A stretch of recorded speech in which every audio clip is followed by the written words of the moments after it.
Everyone, welcome back to the Step 2 Engineer channel.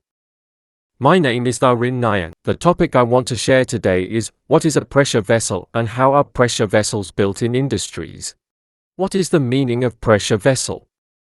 All the things like water or gas that are stored under high pressure are called pressure vessels. As easy example, air compressors, rice cookers, and pressure cookers are pressure vessels.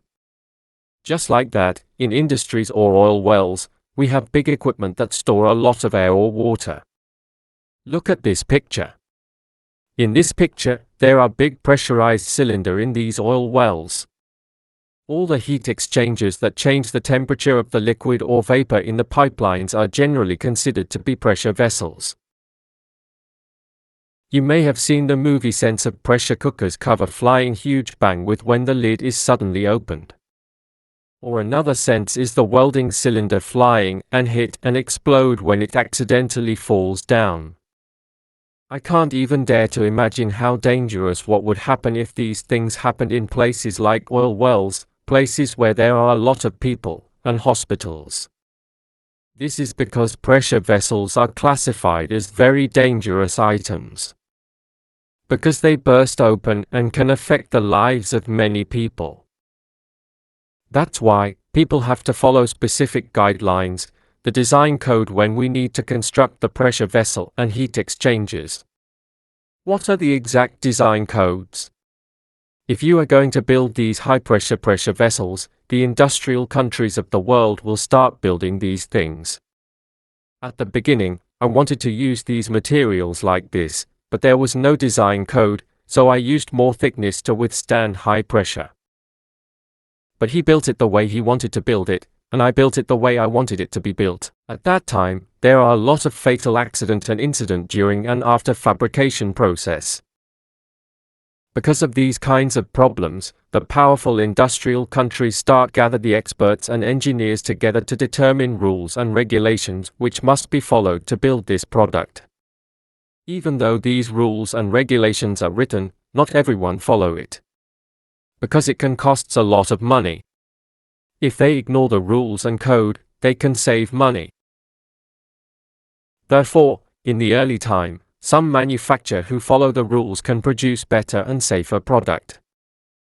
But some are not. In order to avoid such situations, powerful industrial countries, the governments enforce on it. If you want to build this thing in our country, you have to follow these rules and regulations. Let's say the United States. In the United States, we have to follow this design code. For example, in the United States, mechanical engineers write design codes for issues related to mechanical engineers.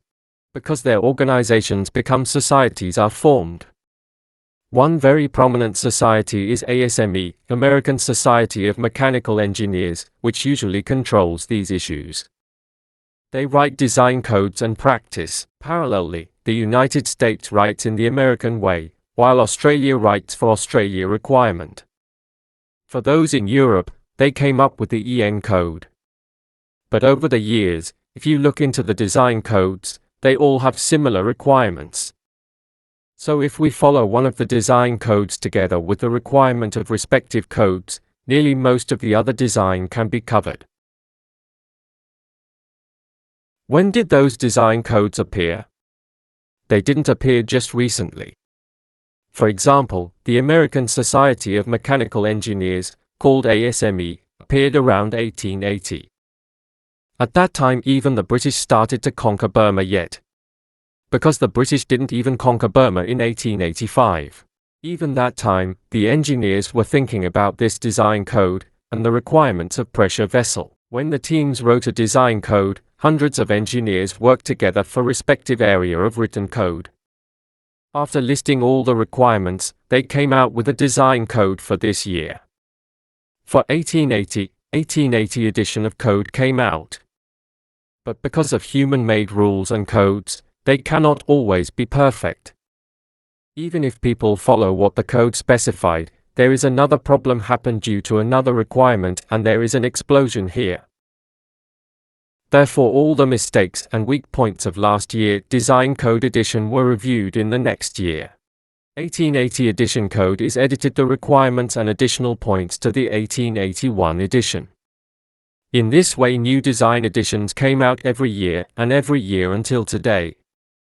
In recent years, every year, there are more editions, and design editions, and the products built this year have to follow the latest edition. And the designs have to be built in accordance with these rules and regulations.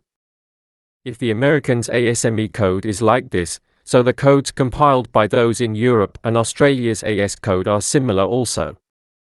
They update it every year, but the approach is a little different. At that time, according to globalization, people were becoming modern. Countries like ours were not as industrialized as them. But in today's situation, if you are going to build these things, it won't be very difficult. Big countries have been developing this design code for over 100 years. We can adopt the codes and we build according to this code. We build these products according to ASME Code Edition Section 8 Division 1 and declare these products are manufactured by these rules and regulations. At that time, we can say that your products can be used safely according to their safety standards. But some regional requirement and needs shall be added. For example, if I want to mention a very prominent region is the North-South areas. Living in the area like North Pole, there are additional requirements related materials for very low temperature. Therefore, additional codes and standards have to be added. For example, for Myanmar, what kind of things do we need to add? Myanmar has large fault lines like the famous Sagaing Fault. So we have added a lot of requirements related to this earthquake. At that time, we need to follow Burma's earthquake code, or equivalent international earthquake code to make sure the same intensity of earthquake in Burma. Then we have to calculate the equivalent, and then add them together. Okay. In order to use in Myanmar, we will follow ASME's Section 8, Division 1 plus regional specification of environment have been followed. This is the right way to design pressure vessel in different region.